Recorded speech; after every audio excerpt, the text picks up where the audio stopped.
We're good. All right, we're good to go. We'll be starting the show in about 3 minutes. This is just a little quick preview. It's going to be a little noisier today than usual because we're in March Madness season. If you don't know what that is, you don't know what that is. We don't want to know who you are. Yeah, it's basically your time to leave the show if you don't even know what March Madness is. March Madness is basically the NCAA tournament where it's their playoff system. All the 68 best teams in the country all compete over 4 days to get down to 16. Then they come back the next weekend to get down to 4, and that's why you hear the term Final Four. So it's over 3 weeks. You have to win 6 games to be the NC2A champion in basketball. So it's a lot of fun. There's a lot of upsets. There's so many bets. It's just something people do every year, to the highest level, and it's a blast. Goes loves it. Probably one of his favorite times of the year, because it's a 3-week period. So he basically floats off there, and I just kind of steer the ship over here. Here we go. Hey, this picture I took. The fatheads with Elvis. That's funny. So, yeah, Stitch Duran is here with me. He'll be co-hosting, and we'll be starting here in a few minutes. Stitch, thanks for doing it as always. Of course, yeah. We're glad to, man. It's always a pleasure. Awesome, man.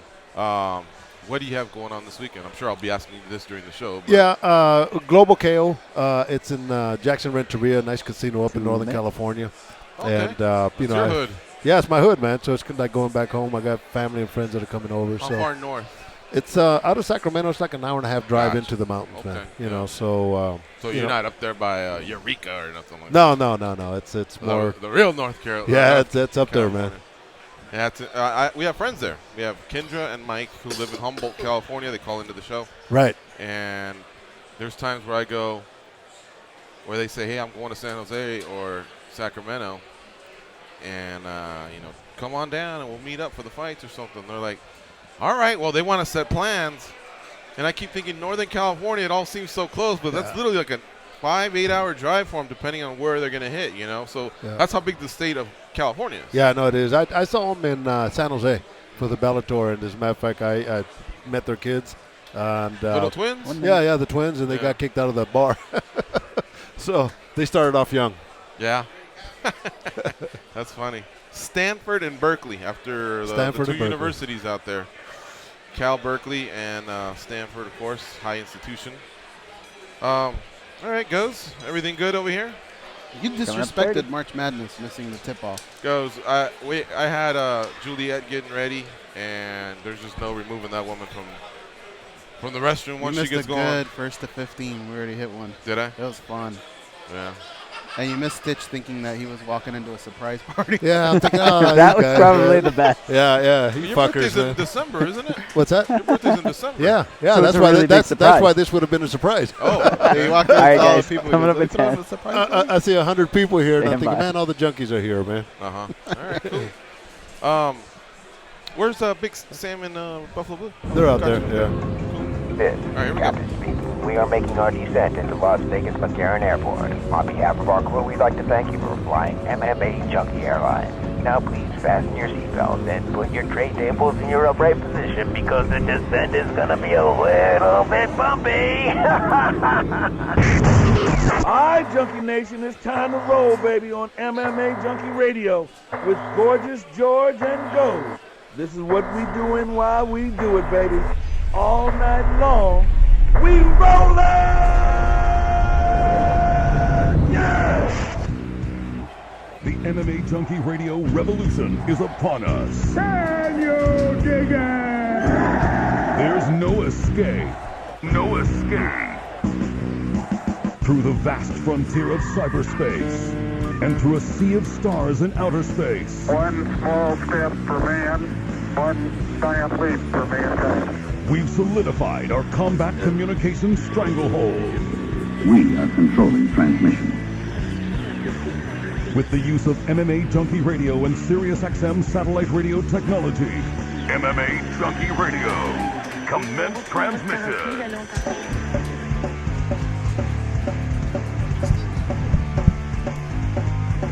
What's up, brother? Live from MMAjunkie Radio HQ in the fight capital of the world, Las Vegas, Nevada. Here are your hosts, Gorgeous George and Go. From the fight capital of the world inside the beautiful Mandalay Bay Racing Sportsbook, you are listening to the MMA Junkie Radio Show. I'm your host, Gorgeous George. With me, as always, is the devious and dastardly Goes, our ace producer, kind of hanging out there in the back, producing back east. Sorry, he's our ace co-host. Producing back east is going to be Danny, of course. Wow. Sorry, Danny. Yeah, I'm thrown off here. It's March Madness, and sitting to my right is boxing and MMA legendary cut man, Stitch Duran. What's up, Stitch? Hey, man. Glad to be here. You know, it's always a pleasure. You know, you gave me a call and says Goals was going to be gone, and you know, I walk into the sports book and I see all these hundreds of people, and I'm thinking, man, you guys are throwing me a surprise party. Surprise! Surprise that it's not a party, right? March Madness. He's also an actor and an author. Stitch is very talented, and he's a good friend of ours. And the fact that he was in town and down to do it, oh, man, means the world to us. So thank you. Oh, it's my pleasure. Thank you. Always. Yeah, and you know what? I guess one of the lead stories that I do want to start off with, and we'll be taking calls, of course, 866-522-2846, the number to call in. I'll open up this VX in just a sec here, see who's on the line. You know, it's a story that we just have to address because it looks like it's coming closer and closer together. Conor McGregor versus Floyd Mayweather, something that used to get dismissed a long time ago. Now it's just becoming a probability. And the reason I think it's becoming probability is because, like the quote I just see attributed to Dana White, it's too lucrative not to happen. No, I agree. You know, and at first when it first came out, I thought, no, it's insanity at its highest. You know, but when you really break it down on the economics and on the marketing aspect, you don't have nobody better than Conor McGregor and Floyd Mayweather promoting this show. And you know, everybody's saying, Floyd's going to pick him apart. But you know, as I look at Conor McGregor, I see him as a dangerous fighter in the first 4 rounds. You know, because he has that knockout punch, right? Style-wise. It's entirely different, but I see that as a big advantage for him. If he don't do anything within 4 rounds, then the hype is going to be way bigger than the fight. Right. There are so many things ridiculous with this fight, okay? But the one thing that I keep laughing at is you're going to pull Floyd Mayweather out of retirement to make just about as much money as he makes to fight a high-caliber boxer, right? That would be like if you were to take Tom Brady after winning the Super Bowl and he retired and you told him, come back and play a flag football game and we'll give you the same amount of money you made in your last contract. Well, because that's what's happening. He's not even facing the best boxer in MMA. Yeah. He's just facing an MMA guy. This is incredible. When do opportunities like that fall on your lap? And I think it's because of that. There's a lot of egos involved, but I was the first one to say there's no way in hell this fight will ever happen. I think eventually he will cave to whatever it is Conor's asking on his side because he knows that payday is so big and so easy. There's so little effort involved. It's so easy. Yeah, well, it is. It definitely, and it's like say the hype though is going to be bigger than the fight. You know, I think we saw that with the Manny Pacquiao fight, and you know, so. But I think just for the entertainment value, I think people are going to lock in, and it's going to be they're going to make a lot of money. If you were a millionaire, all right, you just have money. Would you buy a ticket to it, Stitch, if you couldn't get?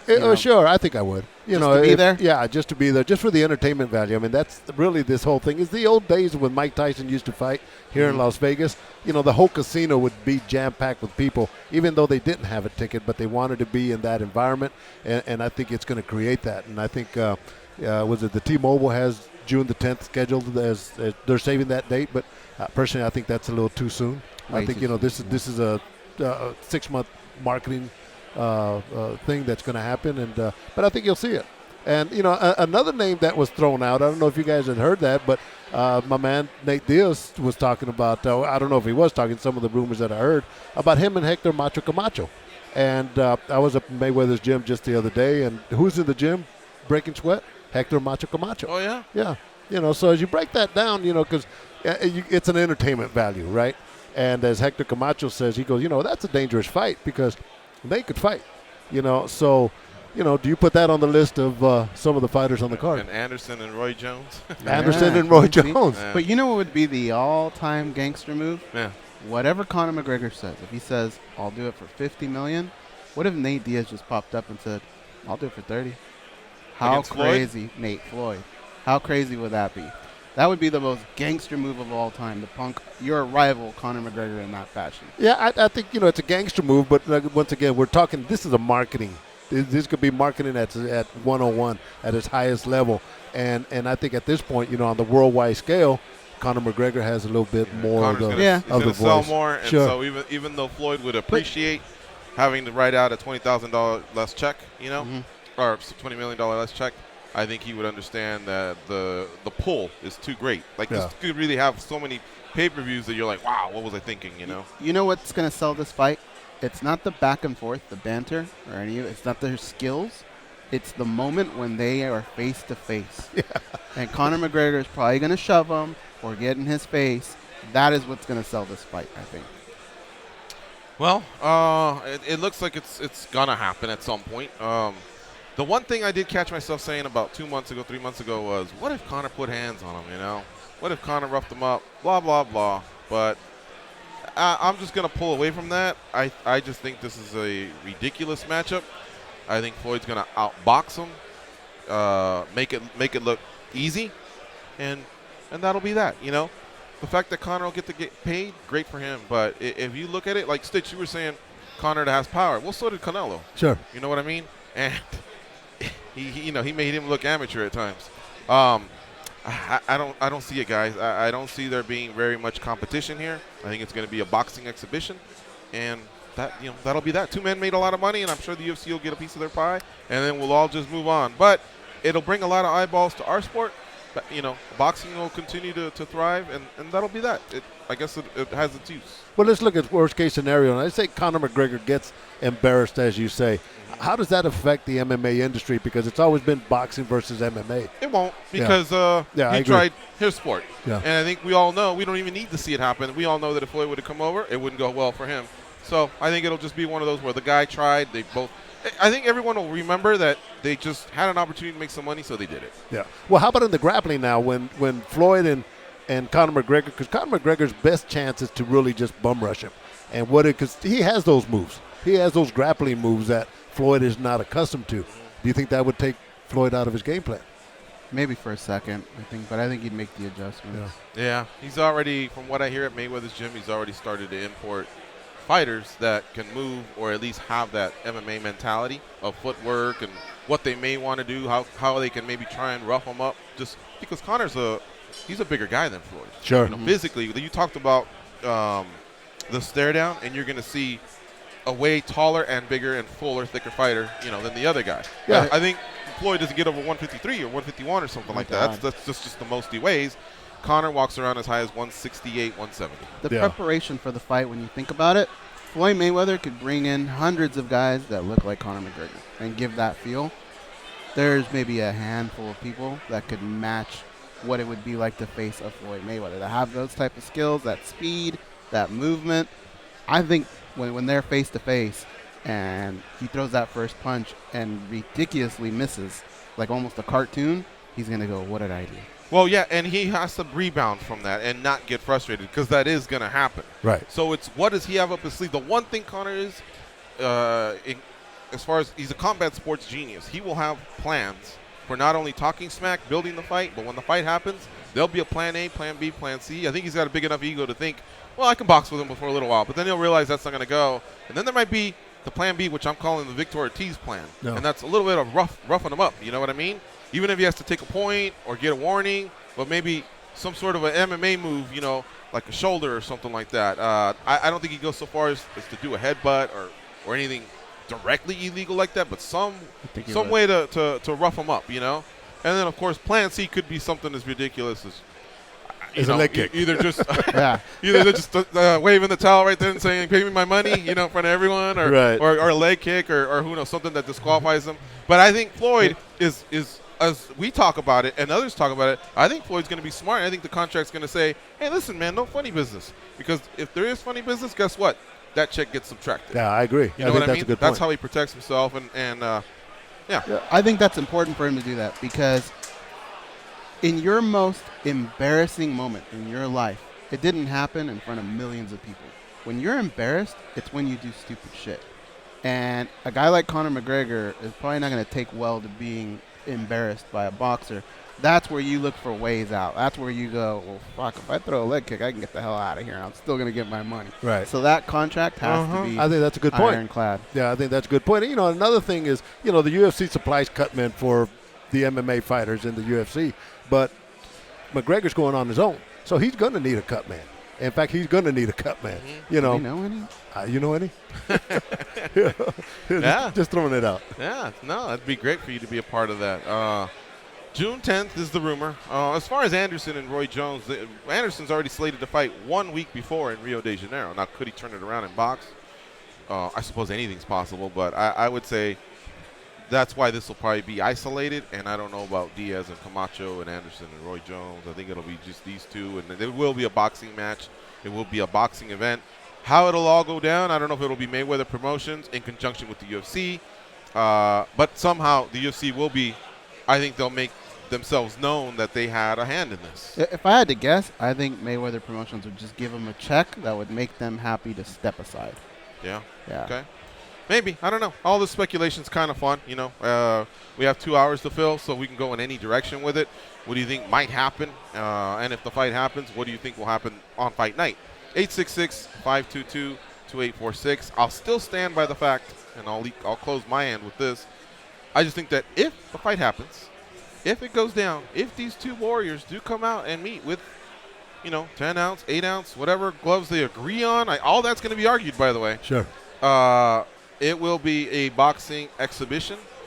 Even going back to about a year ago when Conor McGregor's boxing sparring partner was asked, well, how's Conor's skills? And he said, well, the guy's a talented fighter, but I had my way with him, Think about that guy and the different layers to get to Floyd Mayweather. And even think about, if you don't want to go in that direction, start with Floyd and think about the guys he's defeated and what that's looked like. All right? Yeah. To close that gap is impossible, in my opinion. Now, the last thing, everybody says James Toney and Randy Couture and what that was like. Yeah, something like that I would expect in MMA. But the one thing that stops me from going, I guess I'll give him that 99.9 because of the power, is when Ray Mercer caught Tim Sylvia. In MMA. In an MMA. They fought in an MMA match. Yeah. He caught him with a strike, but he did come to his world and defeat him. You remember that? Sure, Ray yeah, Mercer absolutely. defeated. So that's the 1.01, I guess, that I'll give Conor is, I guess, a big overhand left. Like you said, Stitch, in the bum rush. Yeah. That idea or whatever, that scenario, maybe that's the only chance he has. That's it. But if that misses, start the show. Start the exhibition. But Conor's never caught anyone with one punch in, say, 11 seconds. Well, you're right. It was a 4-ounce glove, but it wasn't against another world-class boxer either. Yeah. So, And if they do go in, if they fight from 54 and above, then it's going to be 10 ounces automatic, right? If it's 54 and below, then it's 8 ounces. Well, that's what I'm wondering, because is this going to be categorized as an exhibition or It a professional has to match? be. And if it's an exhibition, then can you have these caveats? That's Can they be good. 2-minute rounds instead of 3 minutes? Or can they agree on 4 because MMA is 5 and this is 3? Conor's going to want smaller gloves. Floyd would probably campaign for bigger gloves. So you see what I'm saying? All that, you can only weigh so much on fight night.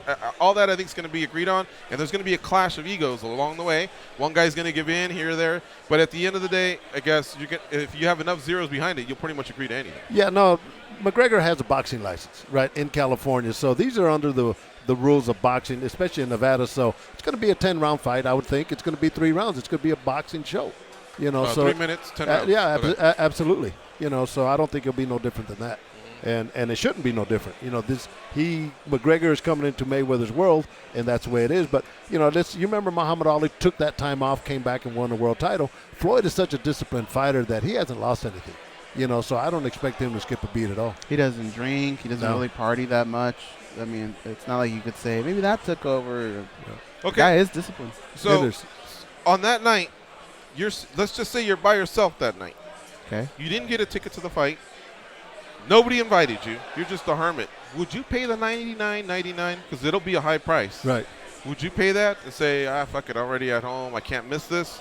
Or is that the one time where you go, no, this is where I go to a buddy's house, or I go and chip in with a bunch of friends because they're not going to give me $400. They got me to talk about it. They got me to set aside some time for it, but they're not going to get my 100 either. They're not going to get my 100. They're going to get your 100? Not mine. Yeah. No, not if I'm paying for myself. So I'm campaigning right now. If anybody wants to invite me over on that night, I'll come over. Maybe I'll bring a bottle of whiskey or something, or a couple bags of chips. But, yeah, I don't want to pay $99 or anything like that because you know what? I'd feel like a sucker. Yeah. Honestly. That's kind of how I felt with Pacquiao and Mayweather. But I thought, well, it is 2 boxers. But as the fight was unfolding, I go, I'm a sucker, man. I've seen free fights that have entertained me way more than this, and this was some bullshit here. And then I caught myself saying never again. I got to stand for myself at some point. Sure. Yeah. 866-522-2846. We're going to get this break out of the way. It's the big one. So go out there, grab a pop, check out your March Madness brackets, or a beer. Go out there and check out your March Madness brackets, see how you're doing, see how your parlays are doing, see if those are alive. You're listening to MMA Junkie Radio on Sirius XM, Rush 93, Stitch Duran in the house. One moment.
the thing Gabe did the other day?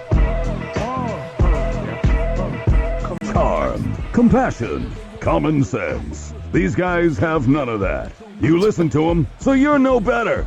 I am awesome, though. They are Gorgeous George and Goes. Junkie Nation, if you're following along and watching the March Madness game, give us a little bit of love, send some karma our way. Winthrop, the University of Winthrop is playing, and if they can get to 15 before their opponent, which is Butler, right, guys? I believe so. Yeah, if they can get to 15 before their opponent, we'll win some money over here. You'll hear a little bit of an eruption in the studio. So definitely have our backs on that. I think that game's tipping off very soon, or has it tipped off, Gibbs? No, it hasn't tipped off yet. All right. All right, Stitch Duran's here in studio with us. We're going to take some calls. 866-522-2846 is the number to call in. We're kind of discussing Conor versus Floyd as that fight becomes more of a reality with every passing hour. At the same time, there is a UFC out in London, and there are some upcoming fight cards featuring King Mo and Rampage, for example, in about 2 weeks at Bellator. You'll be at that one, Stitch? I'll be at that one, yes. All right, and then we got the World Series of Fighting. They have an offering this Saturday as well. So, we can jump out and talk to any of the promotions you want. Some boxing matches. I'm seeing sold out. The other day I was by the T-Mobile, and Chavez and Canelo is already sold out. So hats off to boxing, because that's a tougher arena to sell out nowadays. You're talking about 18,000 versus the 14,000 at MGM. Yeah, well, you're looking at two national heroes, Chavez and on Canelo on Cinco de Mayo weekend. It's an automatic, man. Yeah, for sure. All right. You got something on your mind, guys? Nah, it's just You want to leave, don't you? no. They're gonna have to scrape Chavez off that mat. He's right. Yeah, Canelo Alvarez is gonna wipe him. That is off. not a good fight, man, for him. And the odds, we were off. They're Canelo's minus 900 goes, not minus 450. Really? You got to put 900 to win 100 on Canelo. I mean, that but makes sense. It still feels pretty safe, doesn't it?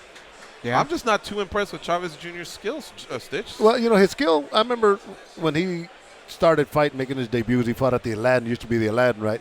And talk about tomato cans. They brought in guys that just wasn't fair.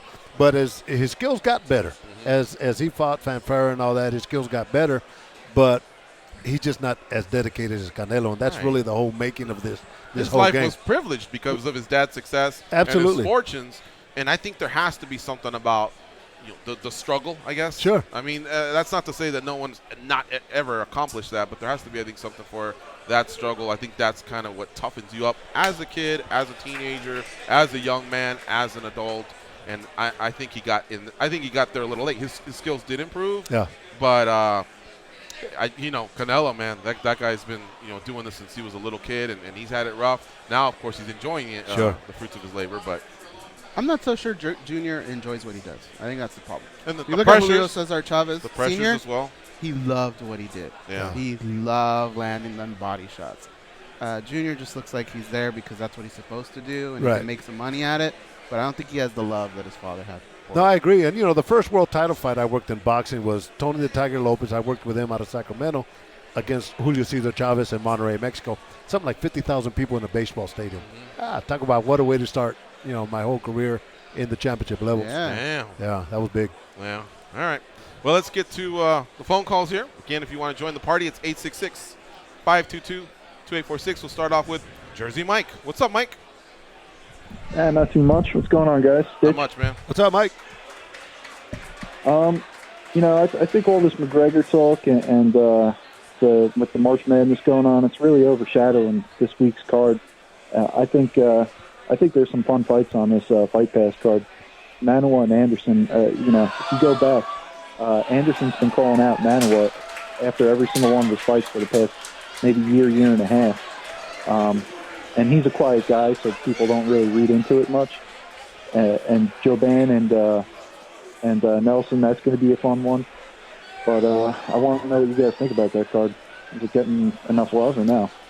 It's not getting the love that it should. For one, it's Fight Pass, and Fight Pass is a wonderful thing. It really is, but it's still being accepted slowly. So there's just not that warm-up that a pay-per-view or a big Fox card has, or even, of course, Fox Sports 1. So let's start with that. 2, we just came off a Fox Sports or a Fight Night card in Brazil that had a quality main event, like with big names. These guys just haven't arrived there. Corey Anderson, much love to him. Jimmy Manuwa, same thing, but Manuwa doesn't fight very frequently. And Anderson, I guess, just hasn't arrived yet. Vitor Belfort can lose 4 straight But he's Vitor Belfort. You can't take that away from him. You can't take away the brutal KO over Bisping and Rockhold and even Vanderlei back in the day. Him winning the tournament, him winning the light heavyweight championship belt. You just can't take all that away. Once you're established as a superstar, it's hard to take that away from you. Wow, I can't say anything much more than that because I think you just kind of hit it, hit the old nail right on the head, man. That's a good analogy. Yeah, I mean, those guys maybe might get there one day, but they're not there yet. So yeah, that's the trickle effect. And then who else did you have? Shogun Rua. Right. Another guy. You can't take that away that he's just Shogun. They're legendary guys, absolutely. Those are legends, exactly. Yeah. They've established something, and there was some other good fighters on that fight card as well. So, yeah, in this case, the UFC is just giving you less appeal on their card.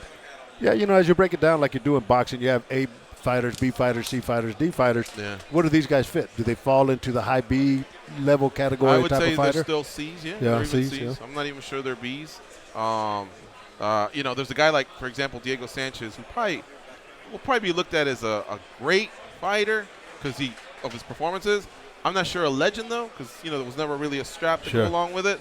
So I would say, like, he might be like a B fighter. So these guys are still C fighters trying to reach that level, but we'll see, man. All right, and I was just wondering from Stitch, what was the hardest shot that you've heard in a live setting? Well, the fight with Chuck Liddell and Vanderlei Silva, I never forget that, man. I'm right at ringside. I'm sitting in Chuck's corner, and I'm working the fights, and I could just hear these punches from both these guys just cracking each other, man. And that was probably one of the fights when I'm thinking, wow, these guys are really going at it. Uh-huh. So that had to be the fight that, I'll never forget. And, what made that such a memorable fight, it was my birthday that same day. And like a week before, I had told Vanderlei Silva it was my birthday. And, I cleaned up Chuck. He had a small cut after the fights. And I went over there, checked on Vanderlei, and he's all swollen. And Leon Tabbs was working on him. And I asked Vanderlei, I said, well, Vanderlei, how you feel? He goes, no, I'm okay, And then he says, happy birthday, Stitch. Damn. And I'm thinking, wow, man, in probably the toughest fight of his career, and probably not, but, he's that tough, but one of the toughest fights I've ever seen, and he had the time enough to wish me a happy birthday. Yeah. So I thought that was pretty awesome. Yeah. Listen, man. Were you at the card where Paul Daly just delivered a knee at Bellator? I was there. Yeah, that was a crack. These knees, as of late, it seems like those knees, like Edson Barbosa last weekend too, these knees colliding with the skulls making this thud that is hard to describe as far as like what you hear. I always say this one. Andrei Arlovsky smacked Tim Sylvia pretty hard in Anaheim. I thought when you started with Liddell, you were going to say Rashad and Liddell. Because that one kind of transferred over on TV. You just heard a pop, and then the guy goes down, and then there was this silence in the arena, and then Rogan and Goldberg erupt. Crowd goes nuts, but sometimes that silence is just as deafening. You know what I mean? It's like holy shit type moment. Well, this one wasn't a one-punch knockout. Liddell and Rashad? I can't remember. It was in Atlanta, Georgia. It was UFC 88. Then it was, yeah. Then I was overhanded. Then I was there. Yeah. No, but these guys were cracking each other every punch that they threw. Gotcha. And that's what made that a memorable fight. All right, let's go to Dean in Georgia. What's up, Dean? How you doing? Gentlemen, what's going on? Hey, got a couple of comments and two questions. George, congrats on the 49ers making some big moves. Hopefully you have a good season this year. Goes, you surprised me. I didn't think you were going to make it in, but I guess you couldn't handle being away from Danny. So that's pretty good. Wow. Stitch, if I could get later on, you can take it off once I get off the air. Your views on a great boxing match tonight, Triple G and Daniel Jacobs. And then with all this Conor and Floyd talk, we talked about you have even Vasyl Lomachenko even trying to call out Conor McGregor. Now here's my question to you guys all. Although this is pretty messed up, but with the new ownership and how they view rankings, and you have people like Romero and Miles constantly sitting on the sidelines, right? Listen to this hypothetical thing, but I could totally see it happening. GSP beating this thing, realizing, damn, these guys are too big. Let me go. Yes, I obtained a goal of 2 championship belts, similar to similar to BJ Penn and Randy Couture, but now he wants a match what Conor McGregor did. So then he goes back down to welterweight to challenge the welterweight championship, most likely probably Woodley at that time. Could you see those guys then colliding with a Conor McGregor and GSP? How big would that fight be? Well, why would Conor be the welterweight champion, though? Would you mean wouldn't No, he Woodley wouldn't. be waiting for him? I'm saying he's still at lightweight. If he beats Woodley, then they're like, hey. If Conor beats Woodley. No. God, All right, so you said GSP beats Bisping. GSP and then beats where does he get Bisping. his second title? As a welterweight, right? But McGregor's not the Yeah, welterweight he goes champion. down. No, that he fights Woodley. He beats Woodley. Woodley. Because it'll probably be soon. He's going to be like, hey, I'm not defending the title. I want to go back to my original weight. Can I Let picture me him beat being Woodley. Bisping and then going down to fight Woodley? Yeah, I could picture that. But somehow you threw McGregor's name in there. So that's what threw me off. No. Okay. McGregor gets through this. You know, McGregor. Here's the thing. Okay, I think because he's GSP, he's getting this pass to the middleweight title. I do see him possibly saying, man, these guys are too big, blah, blah, blah, whatever, and probably not defending. And so at that point, he either sails off into the sunset, just proves that he wanted to come back and did it and accomplished, being a world champion again. Or, like you said, maybe he says, I go back to 170 where I belong. But I think a lot of it will have to do with who's there waiting for him. These guys are really smart, and I think even though they have the biggest egos in the world, because obviously to be a fighter you have to have one, I think that sometimes you're pretty real with yourself and you say, wow, that's a tough matchup. Maybe it's not my best interest, and you just don't do it. So I think if Woodley's champ, he may not do it. I think if a guy like had Thompson, who's his buddy, won, I think he thought he could take him down and dominate him. So I think it'll have to do with who's champion at the time. But if it's Woodley, I don't know, man. It's possible. I don't think it'll happen. Well, how many fights do you think GSP has right now on the horizon? I mean, he's been gone for a while. He has these 12-week camps, and he puts so much into it, and it mentally drains him. I don't know, man. If they write him a big check, he may just be done with it. Yeah. You know what I mean? Especially if he wins. It depends how much damage he takes in the fight. If it's easy, maybe he goes, I got this. Yeah. You know what I mean? I don't know. I think he's doing it. Whatever he signed with the UFC, in his head, I think, is what's the most I can get if I'm only fighting one fight. Mm-hmm. Because I think he's one of those smart guys that doesn't want to take a lot of damage in his career. So I think he factor in, all right, for one fight, what would make me happy? A ridiculous number, and I think the UFC match. And by the way, I don't think he has to be a simultaneous champion to reach what Conor McGregor does. Conor McGregor still has a lot of work to do to reach what GSP's done. Mm-hmm. He did win the 2 titles, but the UFC obviously helped him with that in terms of not having to go through the title drives. So trust me, man, I don't think GSP ever wakes up going, God, how can I get to Conor's level? Only on selling pay-per-views, but not on accomplishments. So I don't think he's too worried about it, Dean. Thanks for the call, man. Great questions. Cliff in Calgary. What's up, Cliff? Hey, what's up, guys? It's the first time I'm calling. Thanks for calling. Thank you, man. Stitch. My man. Stitch, man, I got to let you know, I threw every piece of Reebok gear that I ever owned out when they cut you. Bless your heart, man. Thank you. I appreciate the support. It was only like one T-shirt or whatever, but still, it was just for you. Hey, man, well, you did the good thing, Cliff. I appreciate it. You could have added to that, Cliff, maybe some shoelaces and a beanie or something. Yeah, just one T-shirt? Just buy it to burn it, right? Right. Yeah, that's right. Well, you know how the economy is. Can't do that. I was having an argument for the past year probably with some of my casual MMA fan friends, and they've always told me that the UFC is just the WWE. And man, I used to argue tooth and nail, and just like in the past year, it's gotten harder and harder to oppose their opinions of that with all this matchmaking and just like Conor McGregor and all this. What do you guys think about all that? It is similar to WWE. You have to be good on the mic to promote your fight. You know what I mean? And obviously the ones that do seem to get a pass. But make no mistake, when the fight starts, it's not WWE. These guys are hitting each other with shins and feet and knees 100%. and punches and elbows. And that blood that's trickling out is not anything that is. It's not a little baggie that came out of the trunks. It's real stuff. So I guess have a good time with them. specific. Have a good time with those buddies. Laugh along, but they're not saying anything that really matters. Honestly, that you should really waste your time on. Yeah, and then and for the UFC, for them it's business, and their objective is to make as much money as they can. Mm-hmm. So that I understand.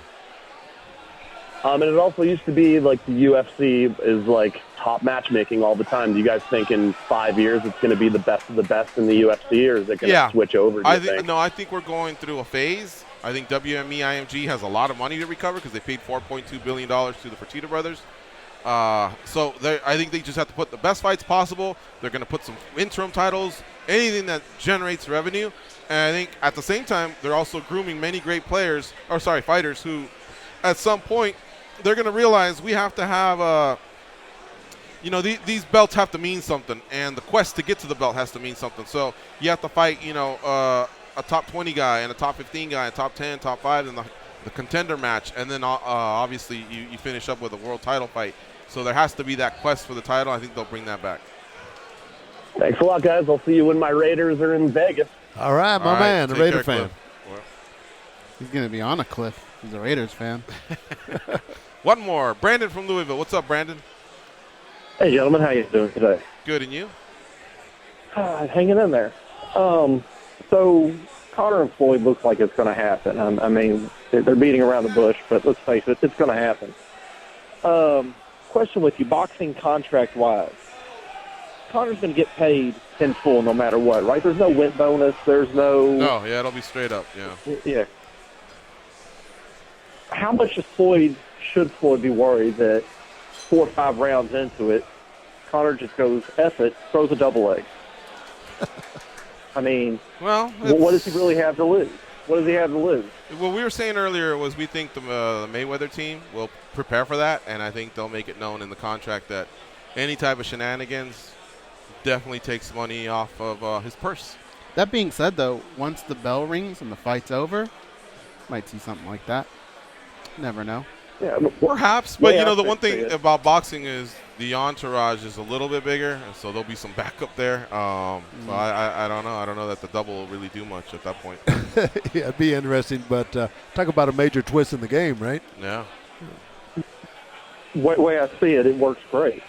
Conor's getting beat up in boxing, but he says, hey, fuck it. You may have been outboxing me, but you were losing the fight. Gets him pissed off, takes his whatever suspension Nevada gives him, says, you want to fight me? Let's do it in a cage. I agree, man. It's all these scenarios that are playing through my head. I guess I'll take it more serious when the fight happens, but at this point the fight hasn't even happened. Been announced. So it's just fun talking about it. It's like bullshitting, Yeah.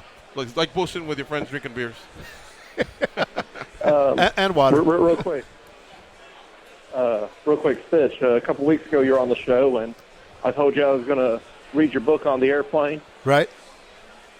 Completely forgot to bring the book. I'm so sorry. Oh, my man. It's all right. But have you started it? That's the main thing. I found it, if that helps. Well, no, you got to get on it, brother. I now know where the book is at. Oh, gee. All right, Brandon. Thanks for the comment, man. Later, guys. All right, see you. All right, we're going to take this next break. You're listening to MMA Junkie Radio on Sirius XM Rush 93. When we come back, we'll take your calls, 866-522-2846. We'll continue discussing Conor McGregor versus Floyd Mayweather, which looks even more likely, like it may happen. Anybody wants to call in and give us your long shot picks for the March Madness tournament, go right ahead. I got Arizona in one pool going all the way, and I got North Carolina in another pool going all the way. So kind of watching those teams, rooting for those teams. The pools I got into are lucrative enough that I could probably buy myself a new pair of shoes if I win it. So good enough, Nothing too big, nothing too crazy. Just enough to have fun. We'll be right back after this break. Stitch Duran in house.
King Kong has a lot of shit on them.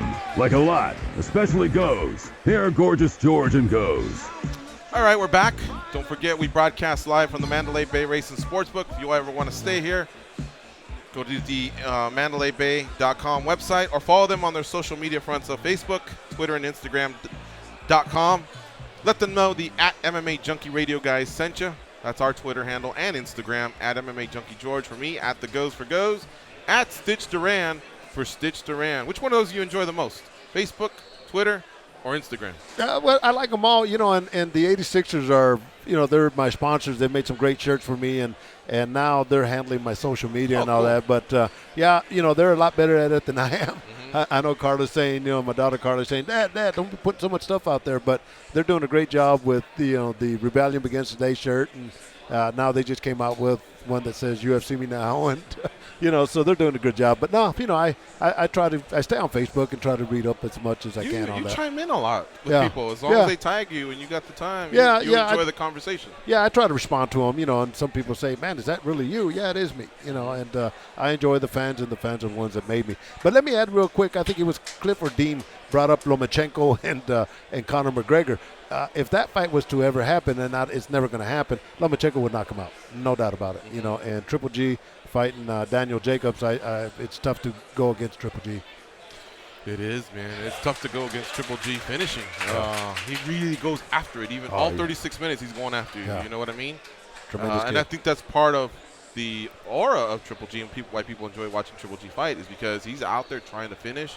He's trying to give that to the fans. There is no letting off the gas or putting on a scientific performance. He wants to fucking knock you out. Yeah, he says he wants to fight like a Mexican fighter, and that he's doing. He's being trained by Abe Sanchez and doing a great job together. Stitch, what have you heard about Ward? Is he going to retire? Andre Ward. Yeah. Actually, I just spoke to Virgil Hunter last night. We booked the fight. He's working with a super heavyweight from France, and we're going to be in Paris, France, June the 2nd. And I asked him about Andre, and he says they're still going through some type of negotiation. So I think he's still in the mix. And do you think Kovalev 2 is the reality then? I would think that's probably be the first choice. Yeah. Okay. So we'll find out. I think Andre's always, as soon as they lock in a date, he's the first one. I'm the first one that he calls and locks me in. So I'll be able to get more information on that. But I think he's still in the mix. What makes that guy so special, man? I mean, he's done it for our country, and now he's doing it in the pro ranks. He's had quite a career. It's too bad that he's had some. I think there's been some beef with some promoters that kind of like almost shelved him for 2 years. But go ahead, tell us a little bit more about how Andre is as a person, and just, as a person, he's just a good guy, man. Just very humble, very family oriented, very religious. As a matter of fact, I was wrapping his hands one time, and I threw out some curse words, and he kind of put me in check. But and I look at Andre, and I've known him since he was a kid, so I've seen him progress and working his fights. He doesn't look like a spectacular fighter, skill wise, but he is. Everything that he does to perfection, and he figures guys out, but as an individual, he's a tremendous guy, man, and it's always a pleasure for me to work with him, and he's very humble.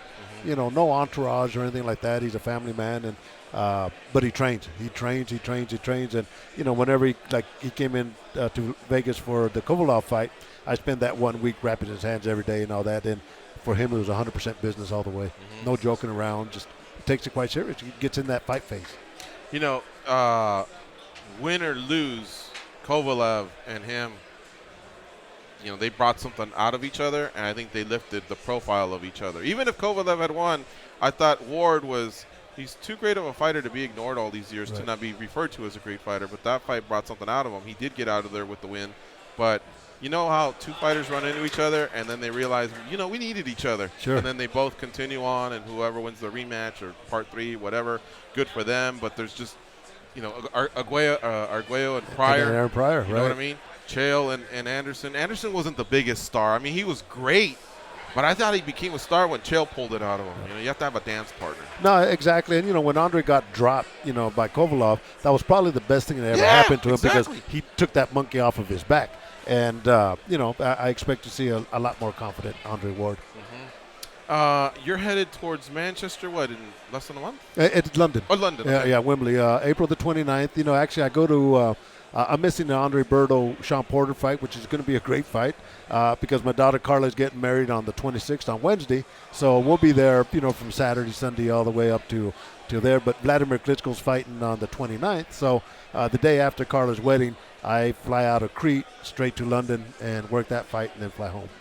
There you go. So, sounds like good times for you out there in Europe. It's going to be fun, man. You know, Europe and looking the forward to UK, it. of course. Yeah. Yeah, of course. You know, with 90,000 Wembley. people. Wembley Stadium. Damn. You know, I've seen soccer games in Wembley, not in person, but just it's a beautiful stadium, and there's really something special for the teams when they go to Wembley. There's chants that are created just on the road to Wembley, and when they're there, they make it real special. A lot of times the monarchy makes its presence, whether it's Prince William or Prince Charles, or I don't think the Queen does it anymore, but usually something at Wembley will have the presence of the monarchy. Yeah, no, it's crazy, you know, because the first fight I did with Josh Barnett was at the Tokyo Dome. This is like 70,000 people, right? I've never been in an audience where there's 90,000 people, and the Japanese are a little different than the fight or the fans from the UK. So I know it's going to be buzzing, man. You know, these UK fans, when it comes to boxing or MMA, there's nobody better. If Goz and I rally $1 million, would you walk in with Klitschko, and let's say he signed off on it, and you had a sign that said, "England can suck my nuts"? Would you do it? I'd never make it out, brother. You know? it would have to be passed on to my family. They don't play in London. No, they don't play, They man. don't play, You so know, no. $1 million wouldn't do it? I knew I had to come in with a high number. Not at all, man. You know, I got a lot of respect for the fans, and that would be a cold shot, man. Think about it. Then planners will call you up, get you a sponsorship. Yeah, wow. $5 million? I'd never see the first round, man. I would never see the first round, and I don't think the fight would ever go off. I think there'd be a melee right there, and I'd be right in the middle of it.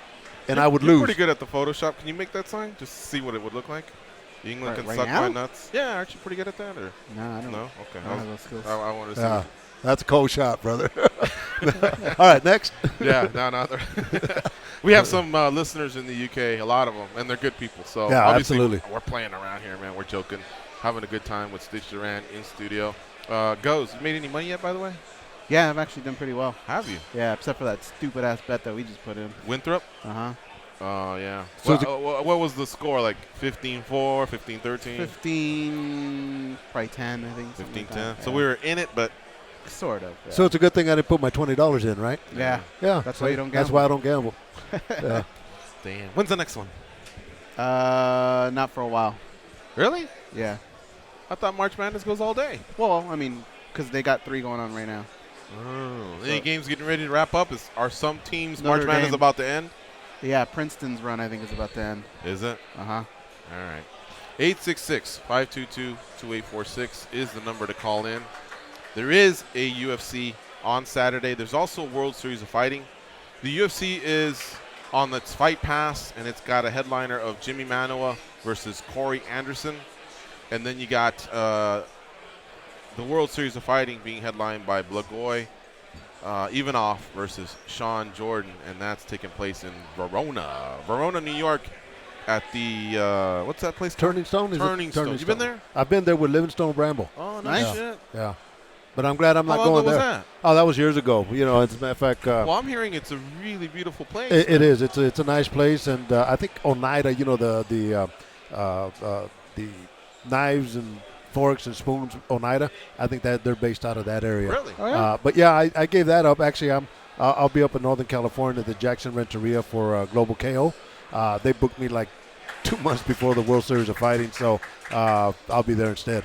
Which is good because I guess they got a lot of snow up there, so I'd rather be in Northern California. How The often weather. does Bramble have the snake? You know what? It's funny. I just spoke to Bramble last night. He lives here in town, and I hooked him up with an interview tonight. But remember, he used to have a dog named Snake and a snake named Dog. You know, but he does. He still has a big old python in his apartment here in Las Vegas, and it's nice when I go over and I see him feed him those rats. You know, it's enjoyable. You ever hold them? The snake? Yeah. Nah, I haven't ever did. Would you? Or? Yeah, sure. I have no. You know, I'm gutsy like that. Wrap it man. around the neck? I could do that. Yeah. Yeah. Wow. Yeah. That the python's the one that has the squeeze, though, right? They all do, I think. Okay, Yeah. so once it starts squeezing, Then I'll pull it you're off. good. I'll grab him by the head and You jack fight the him out. hands, right? Huh? You fight the hands? Yeah. Like a rear naked choke? Yeah, exactly. All right, that's the end of the first hour. In the second hour, we're going to have top-ranked knockout Stephanie Ann Cook, former Tough Enough girl, and she is also a former Miss Nevada. She'll be here in studio with us. We'll hang out with her, talk a little bit about the boxing world, the MMA world that she's been involved in the last 5 or 6 years, maybe even further than that. So she's definitely been around our sport, around combat sports for a long time. She lives here in Vegas. She also works at the Wet Republic, if I'm not mistaken. So she's a hustler, man. She's a good girl. Known her for a long time, so it'll be great to catch up with her. Stitch is our co-host for the day, so he'll still be here with us. Might also have a surprise for one of our in-studio guests as well. So it's going to be a fun time here on the MMA Junkie Radio Show.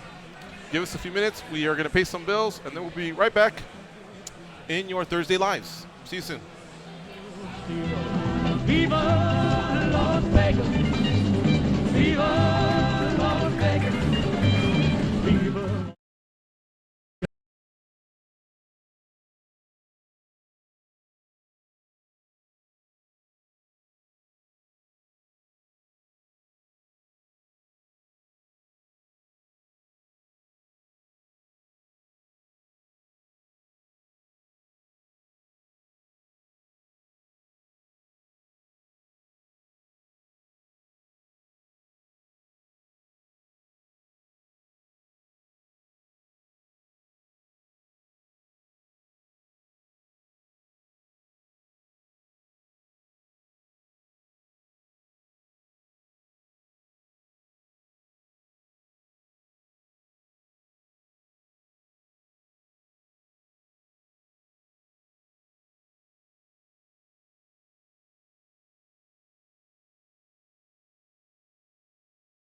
You're like me.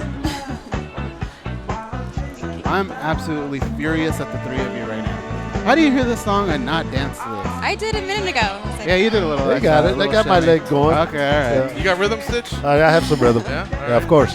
Do the running man. No? All right. He's got to stand up for that. All right, folks, this is the second hour of the MMA Junkie Radio Show. Again, Stitch Duran, our guest co-host for the day, boxing and MMA legendary cut man, also an actor and an author. Now joining us here in studio is top-ranked knockout Stephanie Ann Cook. Yay. How you doing, Stephanie? I'm amazing. Awesome, You? man. Yeah, good to see you. Yeah, long time no I see. thought about you because of March Madness. So you asked me, what's going on here? It's March Madness. It's that basketball tournament. And if you recall, Yeah. a few years ago with Natasha and yourself, we went to California and it was a March Madness party. Oh, yeah. So that's basically what it is, except this is the March Madness party on steroids. Yeah, you know, just it's not made just me a- walk through a whole crowd of men. Yeah. They're out there, man. They're out there gambling, drinking, having a good time. It's a yearly thing. These are my boys. They're in from out of town as well. So anyway, listen, aside from that, he's nice, by the way. He's a nice guy. The other ones, stay away from them. Yeah, turning heads here, huh? Another thing is, the other day I caught on one of those. You ever been in a YouTube trap? You know, you've done all your work, you're not ready to go to bed, and then somebody sends you a YouTube video, whether it's like a street fight or some silly kid doing whatever, and so next thing you know, you wind up watching YouTube for like 2-3 hours. Well, that happens to me from time to time. And I went from from a street fight to MMA to boxing, and I saw you in a lot of videos of the boxing, you know? Yeah. So congratulations on all that work you got out there. Oh, thank you. Yeah. Is MMA still dear in your heart, or have you turned the page? Or you more? Oh, no, yeah, I'm still a fan. I still watch all the UFC fights. I still go to the UFC fights. It's still all like combat sports to me. So I go to Muay Thai fights as well. So I like all of it. But boxing's where you work, right? Yeah. Is that more like where now that you're with Top Rank, it's like exclusive? You can't break away? Or? Well, I originally signed a contract with them, but that year is up. But now it's kind of like I'm loyal to them and their family, so I continue to work with them. Right. And you've been everywhere. I remember you went to Macau once. I was tracking you. Yeah, Macau, Mexico, Puerto Rico, New York a lot. Yeah. Very cool. Yeah. Tell me about some of those experiences. What's been one of your favorite stops around the world? Definitely Mexico and Puerto Rico, just Yeah. because I like that culture anyway. But I think like the highlight of working for Top Rank was I got in right when they had Manny Pacquiao versus Mayweather. Oof. Although I didn't actually get to be in the ring, I got to experience that fight, and Nuts, huh? I was there. Yeah, it was crazy. Yeah, I was up in Macau with Chris Algieri when he fought Manny Pacquiao, right? And we were at the Venetian, and oh my God, there were so many people. I just stayed in my room. Yeah. Oh, they're crazy over there. Really? Yeah. Oh, They yeah. they treated crazy? me like I was a celebrity because I'm blonde, and they never see that over there. So that was, I mean. What kind of crazy? Like stalker crazy? Well, no, or it's just the casino just too crowded? is just jam-packed with people. And, every table you have 6 deep waiting for somebody to leave that table to somebody take it over. Is that crazy? And I walk around the casino and I'm thinking, this isn't for me, man. So I just kind of stayed in my room and watched All these years of living CNN. in Vegas haven't prepared you for a casino? It was moment nothing like that. Really? Entirely So nothing it's way like more that. packed than like the Mandalay Bay on a Saturday night? Of course, yeah. Big time. Wow. Huh? No. People don't care about you at all. Like I was getting bumped into people, and they don't. Wow. So that's why Macau didn't really come out top of your list there. Yeah, no, and it was bad weather when I was there, so Yeah. I didn't get to do much. You did Puerto Rico and Mexico. So Puerto Rico is an island, so you do some beach time maybe there? Yeah, definitely. After the fight and everything, we stayed for a few extra days, and then we went to, I'm trying to think of the name of the place, but I went to a bioluminescent lake where like the water lights up. You've probably seen photos of it, yeah. And the fish light up when you like swim by, but I did that. I just did some touristy things. Very cool. And that's not dangerous? There's not No. a predator in there? or No, nothing like that? and that lake is like very protected, and So no alligator, no nothing. No. Very cool. And How so does it happen, though? The fish glow or the water glows or both glow? There's something in the water. I don't know if it's algae or whatever. They described it to me, but I probably can't pronounce the word anyway. but it's something in the water, and there's only a few places in the world that have that. And can you look it up? Yeah. What's it called? Look up bioluminescent lake in Puerto Sure Rico. nobody was peeing in the pool or something? No, I promise. I'm saying the lake itself is like protected. Like you can't even Really? they don't even want people jumping in to swim in it anymore. Oh, because I they're like see. protecting it because it's. It's like the movie The Life of Pi. Remember that? Yeah, I swear. Yeah, like yeah. I would put my hand in it and everything would light up and the fish light up Wow. and. Interesting. And Yeah. where were you in Mexico? What part? Mexico City. Oh, I okay. forgot what the huge arena is out there, but that was amazing. Not Like the stadium, right? Not I Azteca don't- Stadium. It might have been because we were with the Azteca But people. was it in was it a stadium or Yeah, an arena? it was a wait. Like open air stadium or closed? Closed, arena? but it Okay. was still massive. Yeah, that's where the UFC does their event. So I think Yeah. it's 21,000. It's Yeah. pretty Yeah. big. You were there at Yeah, the I was there. original, right? Yeah, I was there for that one. Wow. Okay, and that's, I mean, Puerto Ricans and Mexicans come strong, right? When it comes Yeah. to combat sports, they're not playing around. Well, they that's don't what I say love. yay. I mean, they're cheering go their at it. asses off. And Well, then- that's what I love. They all cheered, and they're huge fans of the sport. And Well, you know, Top Rank has a majority of the Latin fighters. If it's not Oscar De La Hoya, it's Top Rank. Mhm. And Top Rank, you know, they've been doing this forever, and they do a tremendous job whenever they promote their fights. Mhm. So, as a matter of fact, I think I'll be on the Top Rank card May the 4th, you know, so I'll see you there. wait, where? I think it's here in Vegas. Is it in Vegas? I don't know. I'm working with this young kid that just got signed up by Top Rank. You said So- May 4th? Yeah. he's Oh, okay, Or yeah. May 6th, May 6th, Yeah. maybe. One of them. I don't know. I got you. Oh. Here in Las Vegas? I think so, Yeah, yeah. if it's- T-Mobile? Yeah. If it's here, I'll be here. Yeah.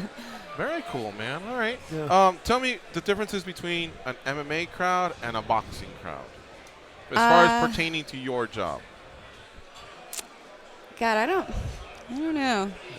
I'll let him answer that first. And Okay. It's you know, MMA's a lot louder, you know, but then when you're dealing with Top Rank fights, it's entirely different because, like I say, it's a Latin crowd watching a lot of Latin fighters. So, you know, it gets pretty loud also, right? Yeah, Yeah. I mean, How are the fans towards you? Like, is the boxing crowd more aggressive? Like, I want a picture, you know? Or no, yeah, they all ask are they for more photos. respectful? It kind of depends on where we are, because I'm sometimes at fights, and it depends on, like, I would say, like, more Spanish crowds, they're way more friendly and all into it. And then there's been some shows where people don't cheer at all. Like, when we're in the ring, like, it's dead silent, and that's super awkward as a ring girl to be walking around. Like, you're just like the fighter. You want people to be into it, and you want people to be cheering, and it's the energy you get. But, I mean, Do you just work the main events, or do you work the whole card?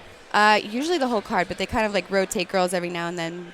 That keeps you busy then, because Yeah. they're 12 rounds. Yeah. MMA's just 3 rounds. The other day, Ariane was walking around in round 1. We're like, we know it's round 1. Yeah, I know. You I didn't could- just tip us off. I can never But at least in understand boxing, you're like, is it the 6? Is it the Yeah, 8? right. You know? And so it helps when they come around. But round 1, well, okay, I guess. Yeah. You know, and then working a whole I'm not night like complaining. that. I mean, she's Yeah. scantily clad. I'll Working watch. a whole night like that, you're literally using stair steps all the way. Yeah. Up and down. And Yeah. I'm sure, you know, you got 10, 12 fights under your belt.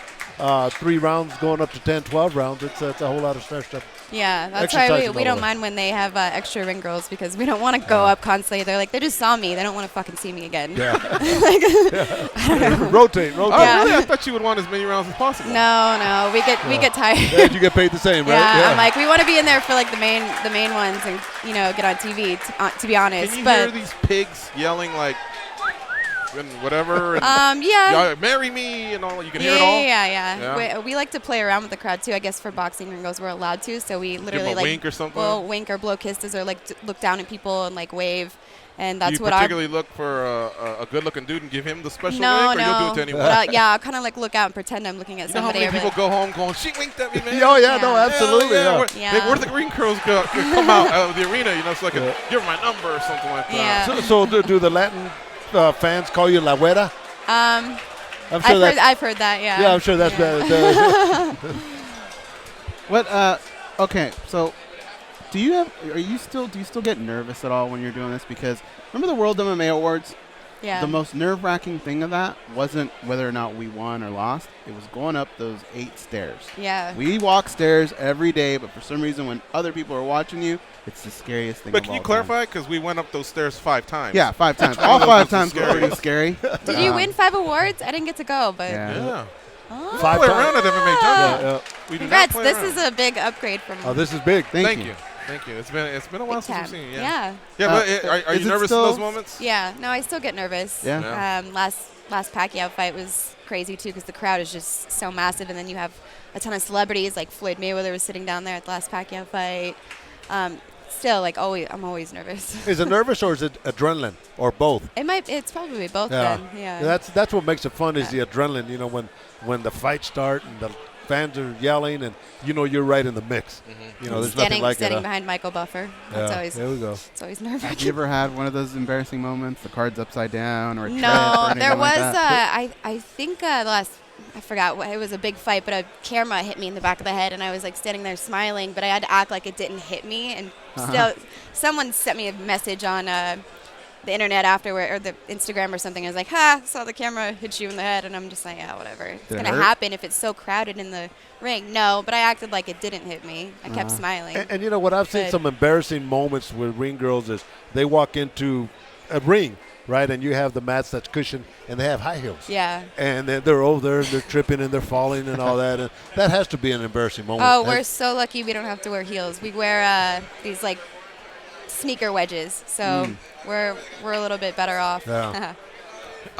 Why are there so many people in a boxing ring compared to an MMA ring? Like a boxing ring's stacked with people. Everybody wants to be on TV. The entourage? You're allowed to do that? Everybody wants to be on TV, but now they're starting to put like PBC. They don't allow anybody in the ring now except for the fighter and one of the trainers, and so they keep that to a minimum. Mm-hmm. Yeah, but you know, it's funny. You see these guys that are regulars in the game. That you see them right behind the camera, you know, and they know where to stand. Everybody wants airtime, right? Yeah. Oh, yeah, they know where to stand. Push me out of the way. Yeah. I'm like, I have to be here. I have the logo. Like, I purposely, like, have to get the logo in the shot. Oh, really? Yeah. Okay. Yeah. What's the most scariest moment that you've ever been involved in? Because shit happens at boxing matches. Yeah. You know, riots or pushing and shoving. Yeah, I mean, just probably, like, during weigh-ins when two guys get, you know, a little too. Scuffle, huh? Yeah, I just back away. I know when to. I can't think of anything in specific, but. But in the boxing ring itself? Nah, just people. I mean, probably the last Pacquiao fight, just people rushing in and pushing me out of the way, or even like the walk-ins, like people pushing me out of the way, and like my bosses are like getting the shot, so it's like making me nervous. I have to try to push managers out of the way, or I don't know. It puts pressure on me to like make sure that I'm getting in the shot, but. So that shot is that important then? Well, yeah. I mean, that's why we have to. We're there though. Like, truly, nobody cares if we're walking in with the fighters or anything. But we're at the arrivals, and we're. I guess because I would say, "Are you okay? Cool." But now get in the shot. And it sounds like they're more concerned about the shot. Yeah, I mean. It's all marketing 101. Yeah. So. How about you? You ever been in one of those scary situations where bottles start flying? No, you know, I've been pretty fortunate. Like I say, the Julio Cesar Chavez, Tony the Tiger Lopez fight. Walking out, you know, people were throwing stuff at Tony the Tiger Lopez and all that. But Adrian Broner, when he fought, I think, Juan Manuel Marquez, and he got beat, people were throwing stuff at Adrian Broner, but that was him. You know, so I've been quite fortunate. But this Vladimir Klitschko Anthony Joshua fight just might be a horse of a different color. Especially if you walk in with that sign we were talking about earlier. Yeah, they want me walking with a sign to give me $1 million, right? So. Yeah. All right. Now back to boxing. Mm-hmm. Do you like hit the mitts? And didn't you used to do that before? Yeah. I mean, I do it more for fitness and to like keep in shape. So I'm not trying to go in there and train and like get bruises on my body and everything because I have to make sure that I'm. You don't need that, right? But to keep in shape. So when you're watching the fights, are you enjoying it? Like, you know who's the champ and what they're trying to accomplish and everything, or is it more just work? You know, I guess. No, I follow a lot of it. Good. Yeah, it's refreshing to hear because I'm not there just for the money. See, some of the ring card girls bug the shit out of me because there's like a great fight that I wish I was at. I couldn't get a credential, and then they're looking down at their phone, or they're just talking to each other, and I'm like, a world title's taking place right in front of you. Yeah, that bugs me too. If you ever caught me on my phone, though, it's literally because my bosses are telling me to tweet and like promote. You know what's going on, but yeah, there's some girls that are sitting there like fixing their lipstick or just have no idea who's fighting. They're like, "Oh my god!" I don't know if I can hear you. Okay, and they're like, "Oh my god, it's so scary!" And I'm like, "Oh god, you shouldn't be here if you're not a fan of the." Yeah, don't freak out with blood. The all-time worst one I ever saw was a Super Bowl, and it was two kids, and they were on a Game Boy. Oh, You know how many people would kill for that seat? It's a spoiled generation. No doubt. Yeah. Okay, now another thing that I'm very proud of you for is your competition in Miss Nevada. Oh, yeah. Great job. Yeah, thank you. You did that 2 years, right? I did it 3 years. Okay. 2 years I got first runner-up, and the third year, like top 15. But like anything else in life, it's very political. It's very political. So in one of the years, though, when you were first runner-up, Miss Nevada went on to become Miss America. Technically, you were Miss USA. Miss USA, I'm sorry. Yeah. So technically, you became Miss Nevada at Yeah, that moment. yeah. So I tell all my buddies, I go, I know a former Miss Nevada. Yeah. So congrats on that. Oh, thank you. Yeah. It was a good time. It was a good learning experience, and Are you retired from the pageants? yeah, I think so. Yeah. What about, I mean, now it's just basically work as a model, right? Or do you do the stuff around town, like where I first met you? I think it was a Hawaiian Tropic. I still do modeling, and I worked at a day club all last year, so just trying to make sure I can pay my bills too. But The Wet I'm Republic? gonna focus. Yeah. You back this summer? No, I could have been, but I chose not to be. I'm just gonna work for Top Rank and travel with them, and then I'm gonna be going back and forth to LA a lot. So. For acting, maybe? Well, I do a little bit of acting, Oh, yeah, good. but there's just more work out there, and I want to eventually make the move out there. You ever crack open the Vegas Weekly and where it says like 5,000 to the winner? Just go, I'm gonna go scoop up $5,000. Just go out there and do the bikini contest. Oh yeah. My some of the Top Rank girls have won that. Actually, 2 of the Top Rank girls have won Wet Republic's contest, like 20 grand. 20? Yeah.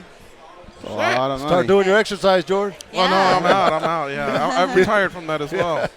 20 grand? I thought it was like 1,000 or something. No, yeah, you can make a lot of money going out there and competing. Yeah. Have you done any recently? No. No. Me. No, I wasn't allowed to actually because I worked at Wet Republic, and I don't think they want you competing anywhere. But. Right. What's your favorite club in town? Are you gonna homer for Wet Republic or some other ones?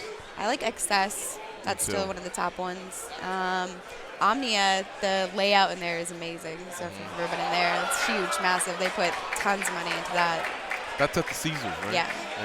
All right. So you've seen a lot of the world with all your travels. Yeah, well, I hope to see more this year. So I hope Top Rank takes me, some more fun places this year. You still got a soft spot for Tough Enough? Oh, of course. Yeah. Oh, you have to. That's how I started. Yeah, They've done a great job. Grassroots right there. They just had a show last Friday at the DL Downtown Las Vegas Event Center, whatever that comes out, whatever acronym that comes out. So they're still alive and doing their thing. 20 years now for the Tough Enough gang. Hey, did you know Dana went to that? I heard about that. That's pretty crazy. Yeah, so I remember for a while there he had a little resistance towards amateur MMA, but apparently he's warmed up, or maybe there was someone he wanted to see at the fights. Who knows? But, good for him, honestly. All right, Steph. So another thing here, who do you model for? Like, are you at the level where people send you their clothes and, what's you have 3 closet full of I have way gear? too much clothes. Do you really? Yeah, and I get way too many DMs about, free stuff. But, I mean, I'm kind of just doing my own thing right now. And the jobs I get are literally referrals, so I don't have to go out and, ask people to work for them. I mean, I'm getting referrals. And What's your favorite type of gig? Shooting a campaign. I'm actually on the billboards and all the trucks for the range around town, so that's pretty cool. Wow, okay, something must have happened. Yeah. See, gambling's not so bad. A lot of people just won. I know, took your thunder right there. No, a lot of high fives. I'm sorry for that. So the campaigns are your favorite? Yeah, or Okay. commercials. I've done a few commercials, but I literally love traveling for Top Rank. Traveling is my passion. So if I get to do that and get paid and get to see one of my favorite sports. Share a creepy fan moment with us. You freak. I just think people are creepy if they continuously message me on Instagram and don't stop. And that's from people, yeah. Okay, or the I think mine's comments. I think mine's open for anybody messaging me, but I can choose to respond or not. But people that see me at the fights and constantly just keep messaging me after that, or. And a typical message is just. I want to meet you for a drink, or is no, it just, people start telling me their whole life stories and asking me to take me out and just start having whole conversations by themselves, and I won't even reply, and it keeps going on and on and on, and I'm like, oh my god, this person's crazy. Yeah, why don't you reply to us? It's so weird. I replied to you. and what about in-person moments? Anybody just ever say anything that was like so out there? Like, No, I think when we're like taking photos with the fans, that's when people can get creepy and they'll like try to move their hands like down your back, and so I purposely like put my arm up to make sure that they don't do it. You get a lot of drunk fans that take wait, photos. what's the defense? What do you do? You like put your hands up like this so they can't even like try to put it down, because if you leave your hands down, nice song. Put this song on. That's our creepy producer Danny back Goodbye horses. So they'll start off with the hand on the shoulder. No, I mean, if you don't put your arms up, they'll just try to they'll slide their hand down your back and like try to grab your ass. Grab the boot. Yeah. Who are these aggressive fans? Are they Puerto Ricans, Mexicans, usually, Filipinos? Not gonna lie, they're usually like drunk white men. Really? Yeah, like Omaha. Uh-oh. She even specified the city. Yeah. I love you, Omaha. Yeah. Shout out to Omaha. Do they ever say anything like, you smell like the inside of my mama's purse? They're just like, profusely sweating, and they're like, you're so beautiful. And they're like, breathing in your ear. Wow. And they smell usually, like, because they don't have deodorant on. I'm sorry, I love everybody that I take photos with, but. Yeah, you ever get the armpit juice? Yeah, or if they're taller than you and they try to put their arm, and I'm like, Yeah, the girls, they always complain about the armpit juice. Oh, I never even thought of that, but yeah. So, yeah. Oh, man, terrible. All right, well, listen. Again, it's been a while since we caught up. Yeah. So thanks so much for stopping by. I'm really Thank happy you for all for your having me. successes. Thank you. Across the board, I've seen it's Steph and C, right, on your social media? That's Twitter. Whoa. Yeah, you haven't done that one in a while, I noticed. Yeah, I don't play You're around over with it?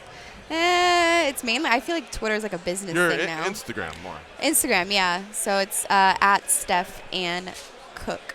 Cook, yeah. All in lowercase. I saw that. Yeah.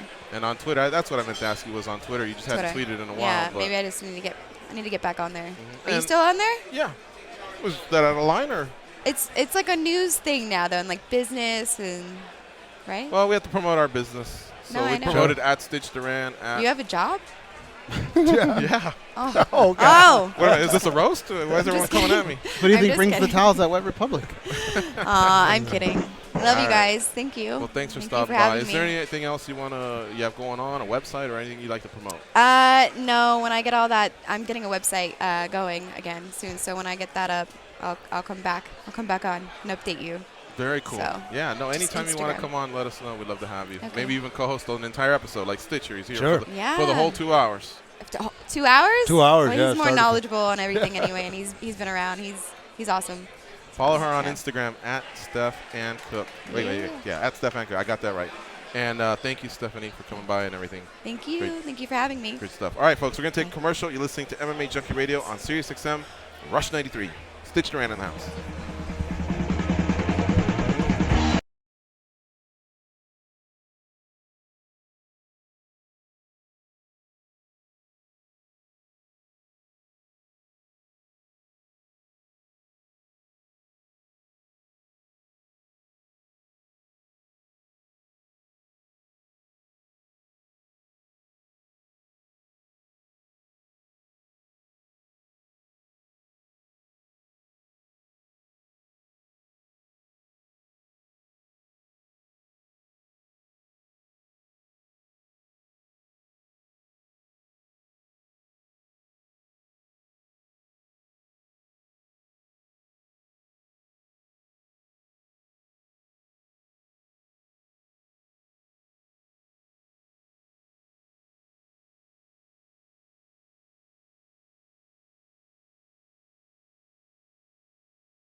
on, Mac.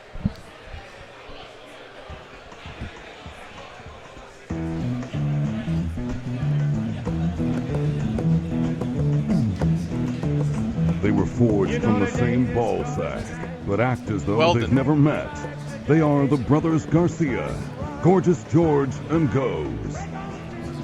All right, we're back, and we're coming down the home stretch of another fine edition of MMA Junkie Radio. We do this 2 hours a day, Monday through Friday, live at the Race and Sportsbook here at the Mandalay Bay Resort Casino. So stop on by and pay us a visit if you're ever in town for business or pleasure. We've got the coffee machine right there. We've got a fridge full of cool water, and we have a plethora of lists of in-studio guests that roll through here. So bring that camera. You never know who will be in studio with us. We got the legend Stitch Duran, boxing and MMA cut man, chilling here with us. And, of course, we just got a visit from our friend Stephanie Ann Cook, top rank knockout. That's what they call the young ladies. They call them the knockouts. Mm-hmm. And she's a former Miss Nevada, so known her for a long time. Happy to see her. All right, Gabe, chill right here, please. Sit. Uh-oh, Gabe. Come on down, brother. Would you much rather have that? we just did.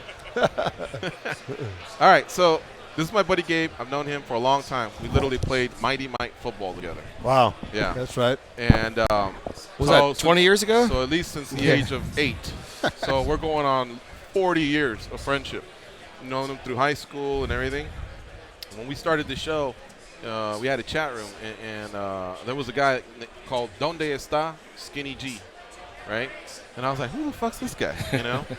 Never knew who it was. Took me about a month, maybe 3 months, and I finally figured out it was Gabe, my buddy Gabe, right? Skinny G, yeah? Yeah, because I'm always saying Skinny G's coming, and he's Skinny coming. G's coming. He I'm like, is hey, coming. when's he coming? He's wondering when he was coming. So anyway. Still kind of waiting. Yeah.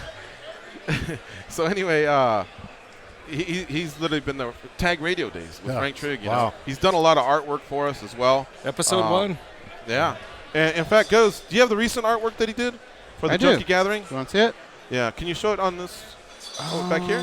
You know what? Yeah, actually I can. Yeah, he did a really, really nice poster for us because this year's Junkie Gathering, you know, we're going to have a great time, and Goes is always raising the bar on the different activities that we're going to do. And so in conjunction with the burlesque bar that's behind us, we're going to have this event here. It's called the Royal Rumble Bash, and there's going to be a lot of MMA celebs and notables that'll be there. And look, that's great work, isn't it, Stitch? Oh, that's tremendous, man. I love that. So he never really gets the praise other than our buddy Gabe, our buddy Gabe, our buddy Gabe. But I wanted you all to put the face to the name. And Gabe, I think you've actually popped in before, right? Or is it first time on camera? No, it's first time, actually. First time on camera. No, once when you guys were at Anaheim. You guys were, I think, when Fedor and all those guys. But literally, I think Fedor's brother walked in, so it was like a 10-second interview. So gotcha. I'm already like triple my time. He took you out of your spot, huh? Yeah, exactly. Yeah. Should have kicked his ass, man. Yeah, exactly, right? Yeah. Goes and I want to thank you. No problem. Aside from just the thank yous, we wanted to take a little bit further. Stitch would like to. We would like for Stitch to wrap your hand, and he would like to wrap your hand the way he does a professional fighter. Oh, nice! As a token of our appreciation, and Stitch, thank you so much for doing that. Oh, for the no, Junkies. of course, come on. No, again, awesome. he's real special to us. He's done a lot of work for the website, and that's why we wanted to do something. You know. All right, cool. So awesome. the question is, do you want an MMA rap or a boxing rap? Because George and Goals are saying you're a big fanatic on both sports. I do like both sports. Wow. So that's I'll a give you tough choice. one. Yeah. What do most guys go for? That's up to you, man. I know one's the knockout one, and what was the other one? One's for boxing, but we'll do the knockout rap for MMA. Okay, let's do that. It's basically the same, except you don't have as much padding. Okay. So let's lock it in, man. That That's sounds a good. big paw right there. You have enough tape and all that? Hey, I did Brock Lesnar, man. Yeah, it is. That's why I brought two. He does have big paws. Yeah. You always prepare for a worst case scenario, right? And so you're not wrapping feet. So here's what we're gonna do. Just if you could just kind of turn your chair around a little bit this way, sure. Gabe, and then and just put your right hand out, and then we'll get going as we get going, right? Do you want him to turn around like Raj from What's Happening, or the way he's sitting right now? Is that good there? Yeah. Okay. Hey, Raj. Well, yeah. Remember he used to turn the chair around and sit like that? Killing Wilton over here. Well, that's going way back, man. It is going. Well, that was one of my favorite shows. Yeah, me too. Yeah. I like the stitch wrap. All right. there. So what did he like? Boxing or MMA? What do you say? We're gonna do MMA, the MMA. MMA knockout. Did you get the knockout? Yeah. We'll All get the right. Cool. knockout, right. Yeah. I know you guys did it. Which ones did you guys go for?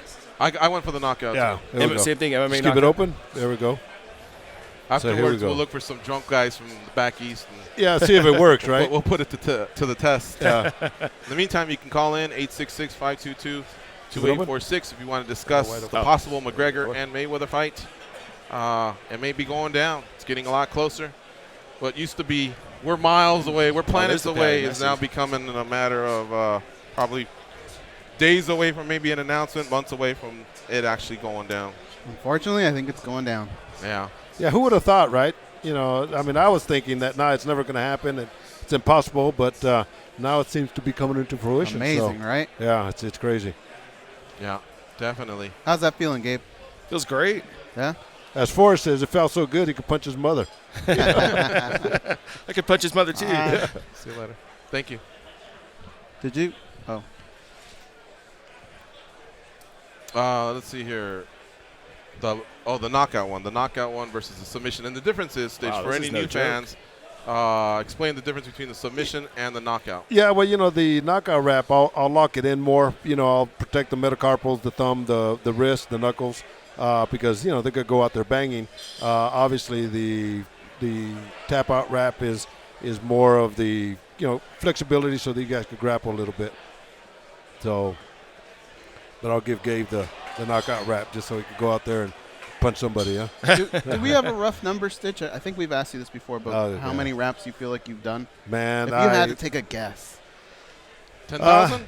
I don't know if 10,000, but it'd be in the high thousands, I think. I think that's a fair analogy. But I've done it for just about everybody from royalty to close it. Native American chiefs and actors and just regular fans and little kids. The prince from Dubai, the United Arab Emirates, wrapped his hands. Yeah, turn it open. Wow. Yeah, it's when we went up there, when Anderson Silva fought, B.J. Penn, Hensel Gracie, and I wrapped his hands. Turn it, close it. And then I'll be at Global KO this weekend, and the chief there, it was nice because I did a seminar, turn it, for the natives that were going to be the commissioners, and he walks in and he gives me this beautiful necklace, and that they made out of abalone, and they had the bear claw that was scratched in there, and turn it, close it.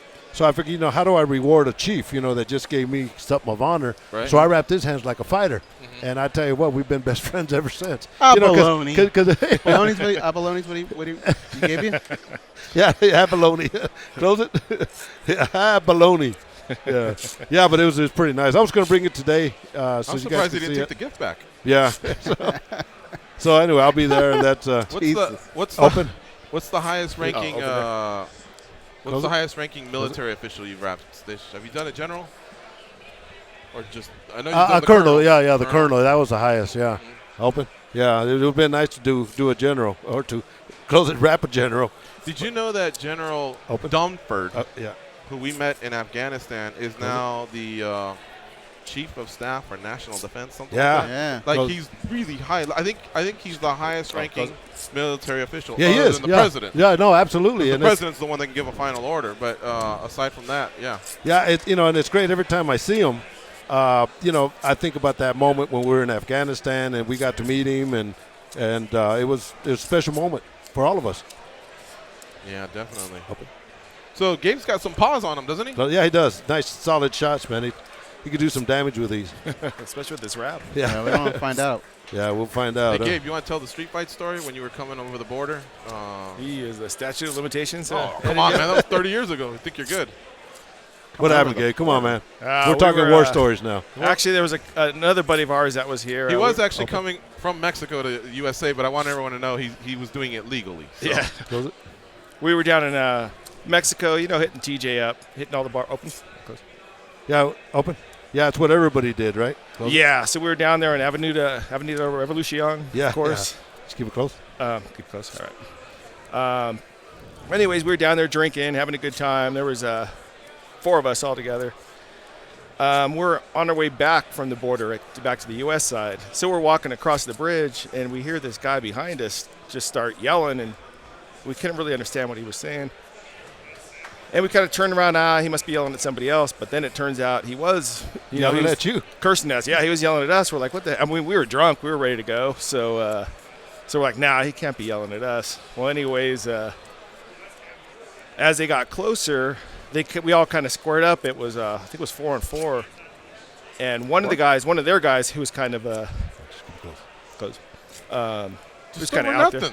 Yeah, just over nothing. Literally, we were walking back across, and these guys were just drunk and wanted to fight. So you guys were marks. All right, we'll oblige. Yeah. So why not? Yeah, exactly. So we're like, hey, all of a sudden the guy started reaching in his pocket. We thought he was going to pull out a knife, but he didn't. So my other buddy clocked him, and then it was just on from there.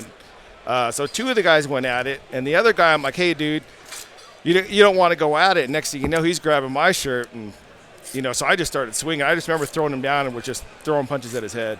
And next thing I know, ground and pound. He was down on the ground. Were you ground and pounding? Yeah, just straight ground and pound. Next thing I know, they were pulling me off of the guy, and they had already cleaned up their work, and then so we were just.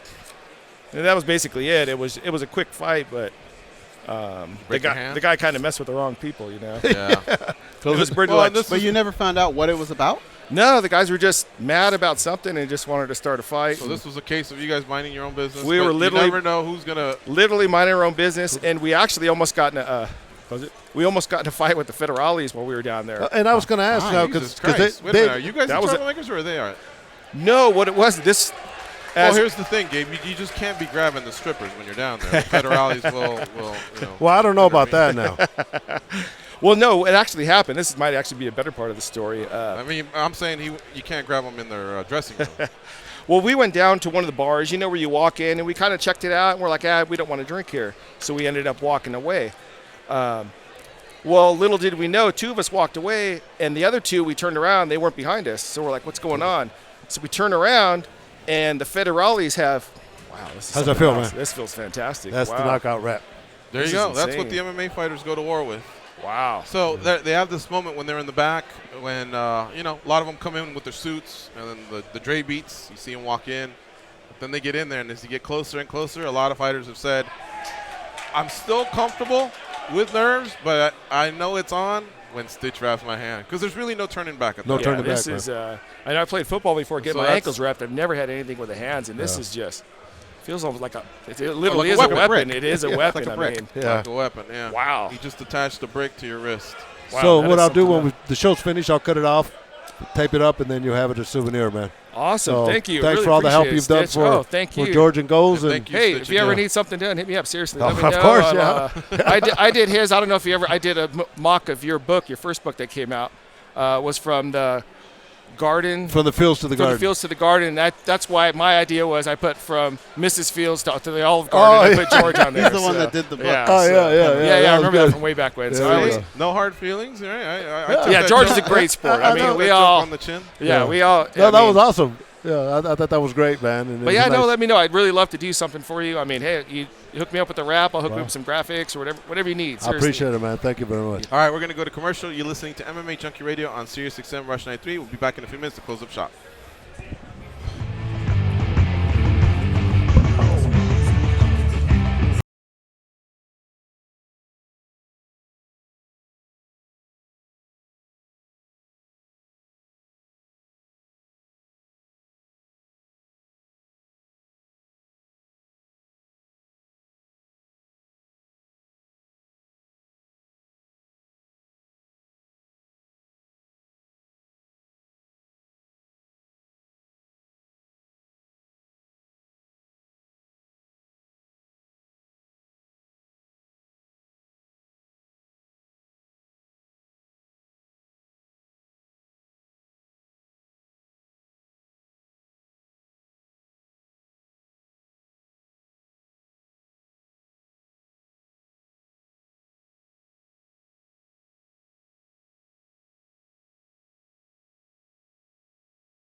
frequency. Up, up, down, down, left, right, BA, start. You told me that code would get rid of them. Yeah, well, they're still here. Okay, but now they know I tried to kill them. Hold on, Mom. Here are George and Goes. All right, we're back. We're coming down the home stretch of another fine edition of MMA Junkie Radio.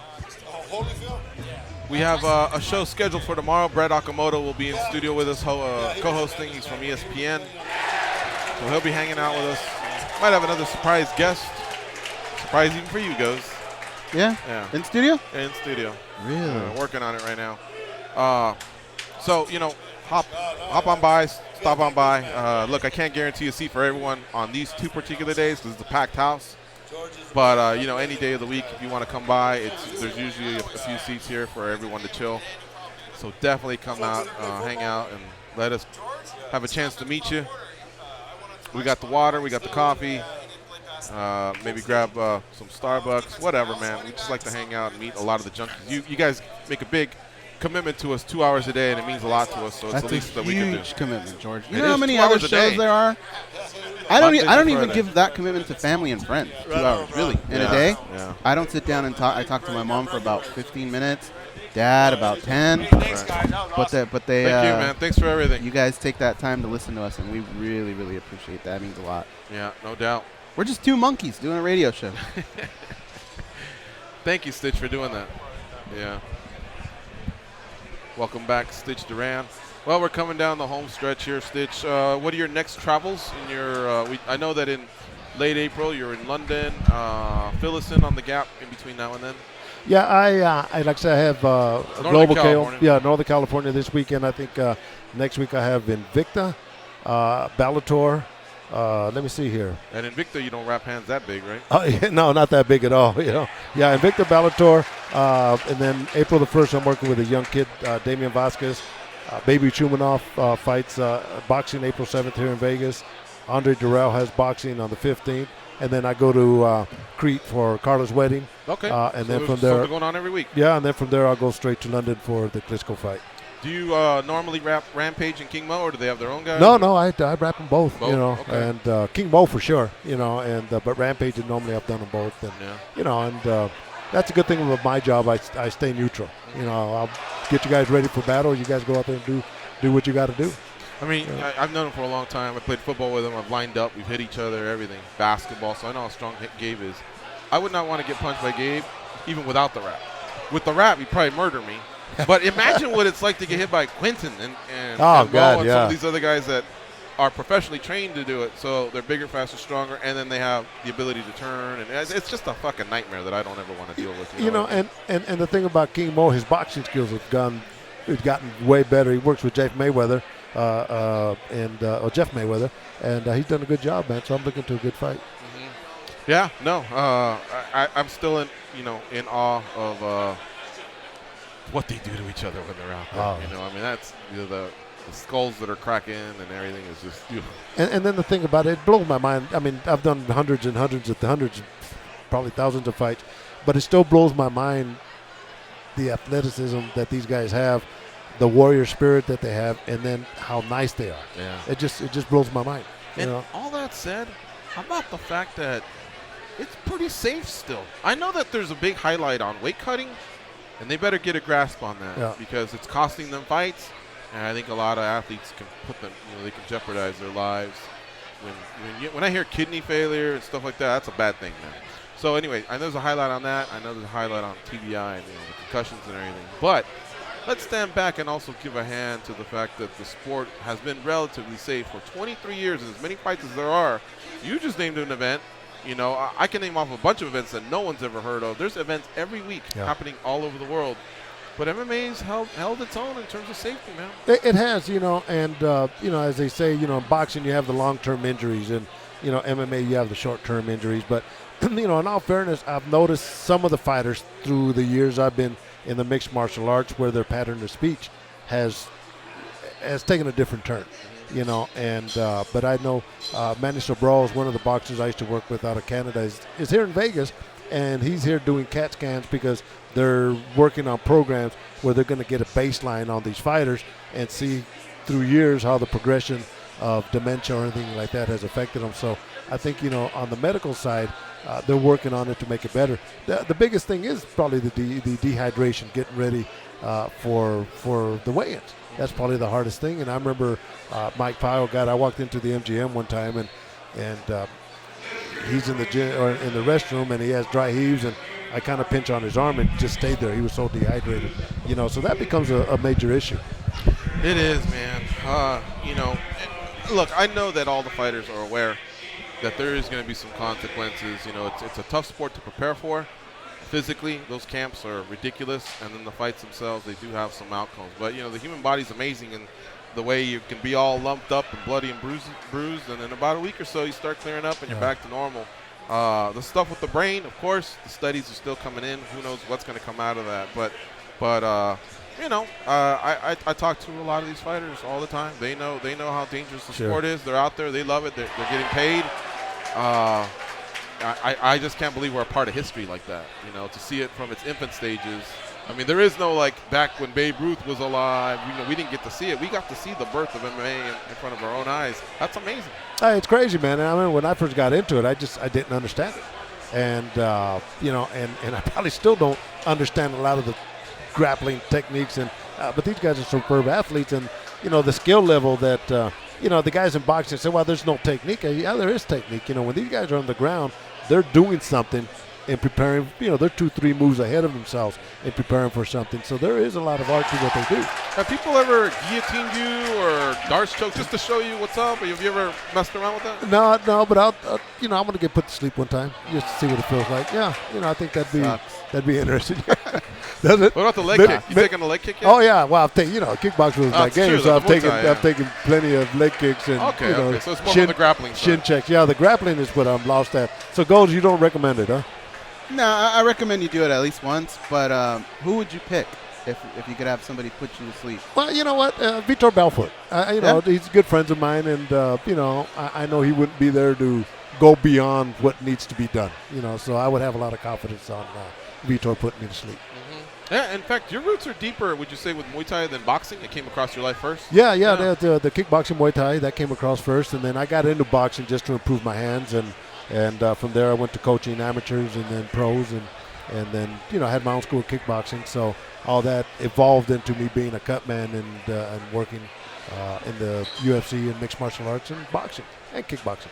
So you never disappoint with the watches. How many watches you got? You know what? These were given to me. This is a whole bunch of watches. I did an interview with Randy Harris, a friend of mine, a friend of ours, and he says, well, one of our sponsors, which is Original Grain, they'll send you a watch. And I said, well, look, you tell them, and this was when Fedor was going to fight, if they overnight it to me, I'll wear it during the fight, and I'll give them. So Maritime, that's the way I kind of like to operate. Well, they sent me 3 of them, and this is one of them. And wow. So what are they called? Original Gold. It's original grain. It's all wood. It's wood and metal, right? Stainless steel. But it's a beautiful watch, huh? It is. Very nice. Yeah, I've been staring at it. It's really, really nice. Yeah. How many watches would you say you own? I probably have 30-something at home, but I've probably given 10, 15 away, and so.